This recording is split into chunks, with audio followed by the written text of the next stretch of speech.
Spanish শিখে মাদুরোর গদি দখল করতে চান মার্কিন প্রেসিডেন্ট ডোনাল্ড ট্রাম্প। সম্প্রতি হোয়াইট হাউসে এক সংবাদ সম্মেলনে তার এমন মন্তব্য বিশ্বজুড়ে আলোচনার কেন্দ্রবিন্দুতে উঠে আসে। ট্রাম্প ইঙ্গিত দিয়েছেন, যুক্তরাষ্ট্রের পর তার রাজনৈতিক গন্তব্য হতে পারে দক্ষিণ আমেরিকা এবং তিনি ভেনেজুয়েলার প্রেসিডেন্ট নির্বাচনে দাঁড়ানোর আগ্রহ প্রকাশ করেছেন। ট্রাম্পের ভাষ্যমতে দেশটিতে তার জনপ্রিয়তা অত্যন্ত বেশি এবং নির্বাচনে দাঁড়ালে তিনি যে কোনো প্রার্থীকে হারাতে পারবেন।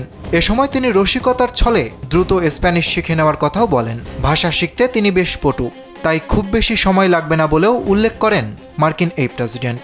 ট্রাম্প বলেন তিনি ভেনেজুয়েলায় যাবেন এবং প্রেসিডেন্ট নির্বাচনে লড়বেন। ট্রাম্পের মন্তব্যের প্রসঙ্গটি মূলত ইরানে মার্কিন যুদ্ধবিমানের পাইলট উদ্ধারের সংবাদ সম্মেলনে উঠে আসে। এদিকে মার্কিন আইন প্রণেতারা ডোনাল্ড ট্রাম্পের বিরুদ্ধে অভিশংসন এবং সংবিধানের 25তম সংশোধনী প্রয়োগের আহ্বান জানাচ্ছেন। অ্যারিজোনার কংগ্রেস ওম্যান ইয়াসামিন আনসারি বলেন, ট্রাম্প একটি বিধ্বংসী ও অবৈধ সংঘাতকে আরও তীব্র করেছেন এবং ইরানের বেসামরিক লক্ষ্যবস্তুতে হুমকি দিচ্ছেন।